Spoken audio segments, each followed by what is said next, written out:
Hi, this is Jerry Beck, and this is the audio track commentary for the Max Fleischer Color Classics DVD, the first cartoon in the series, Poor Cinderella, which was done in two-color Technicolor.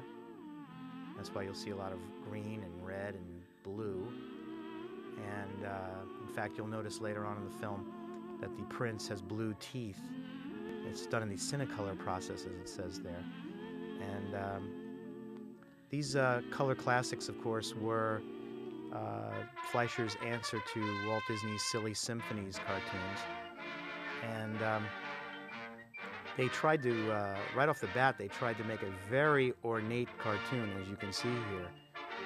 Very fancy, almost too much detail in the cobblestones and the roofs and all of the details in the backgrounds. You'll see more of that as we go along.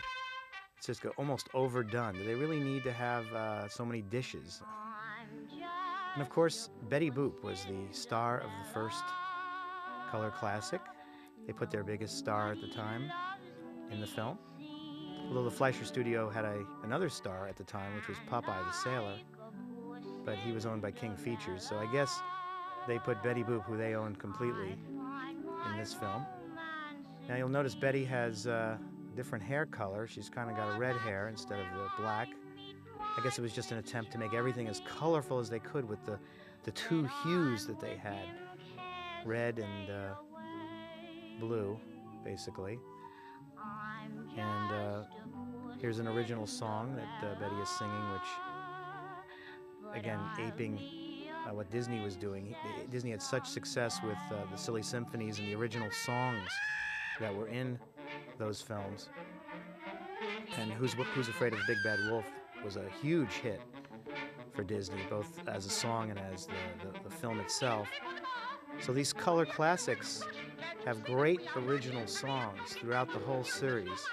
And a lot of them written or co-written by Sammy Timberg. We'll talk more about that later on some of the other audio tracks, but really great stuff.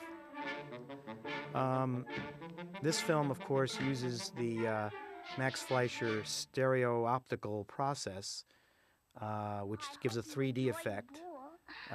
This is before Disney created his multiplane camera for the same idea.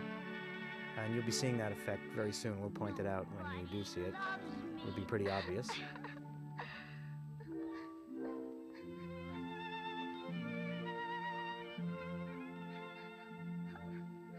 Cinderella, pretty Cinderella, you're unhappy, I can see. I'm your fairy godmother, listen to me. Dry your little eyes, there is no need to cry at all. In addition to the Betty Boop series of cartoons and the Popeye series of cartoons, the Fleischers also had a series of screen songs, which were the series of black and white cartoons that featured celebrities, usually in live action, musical stars of the day, singing a popular song of the day, and the audience could sing along with the bouncing ball. So the Fleischers had a lot going at this point. The Color Classics were another great series for them.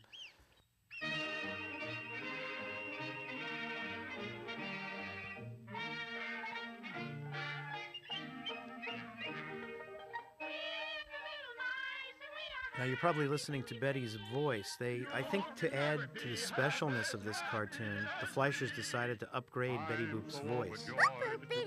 What's wrong with my voice? Oh, what are you doing here? I'm just a poor Cinderella. Nobody loves me, it seems. There's nothing wrong with my voice. Well, that's great, but Max Fleischer didn't use your real voice in this film, did he? Well, I was too busy with my regular cartoons, like Little Pal, You Won a Spot in My Heart. What about that one? Oh, that's great.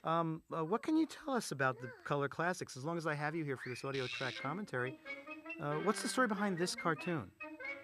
That's my stand and my body double. I never had red hair like that. I'm a brunette, not Lucille Ball.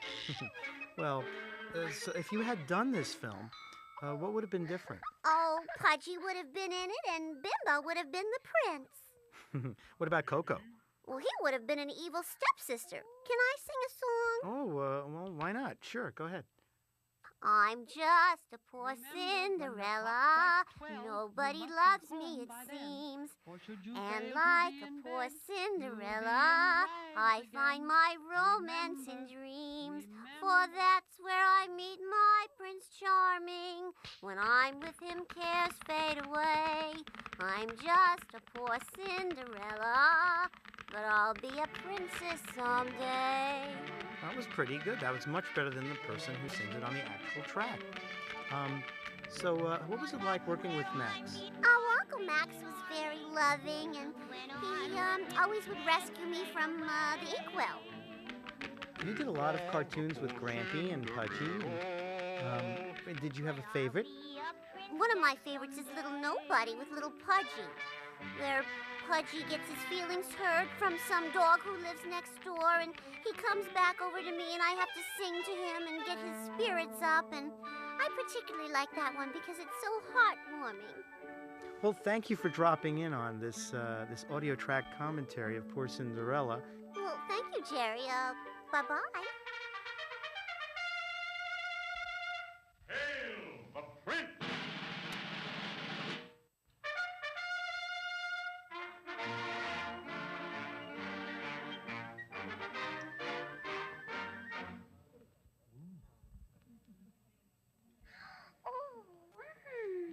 Every shot is just spectacular in this film. There's just so much detail, so many extra characters. Every little building has so many little nuances to it. And they just went all out to make particularly this first cartoon, just a spectacular effort. Really, not many of the other ones are this elaborate. Later on, we'll see Somewhere in Dreamland, which was the first one in full 3-strip Technicolor, and that one has a lot of elaborate background settings. That, I believe, done to show off the full color.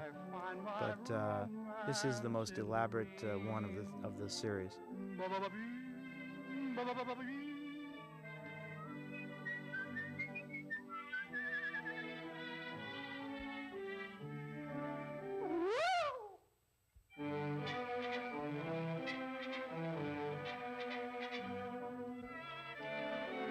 Some historical notes. Max Fleischer was born July 19, 1884, and Dave Fleischer was born July 14, 1894.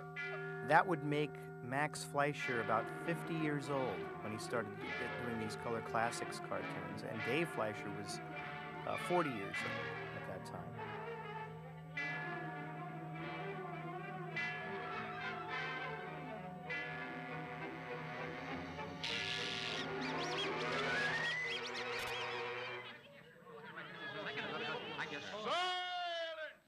Max Fleischer created the rotoscope in 1915, and it was patented in 1917, and it's still in use today by special effects technicians and animators.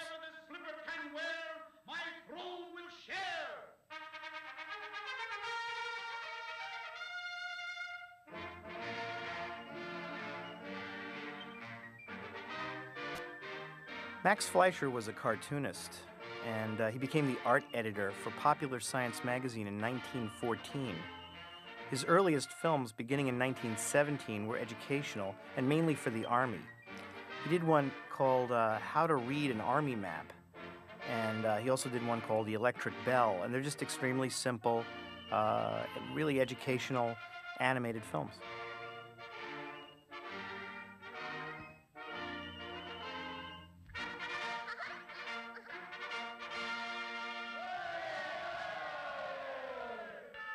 Here's one of those great 3D backgrounds that we were talking about. This was done on a tabletop setup. It was shot horizontally, not vertically. Usually an animation camera is above, shooting animation artwork below. And they would build these sets on a round table, a giant round table, very intricately done. And they would place a pane of glass in front of the sets. They would put the animation art on this pane of glass and shoot it one frame at a time, and then move the set one frame at a time, and it would give off that three-dimensional look. And it's really spectacular. And the title cards at the beginning and end of this film are unique to this film. Starting with the next film, they set up a certain standard title card art that lasted for half of the series. The titles for this film were done more like a stage play with the curtain coming down. It's very spectacular. Separate curtain for the Paramount logo.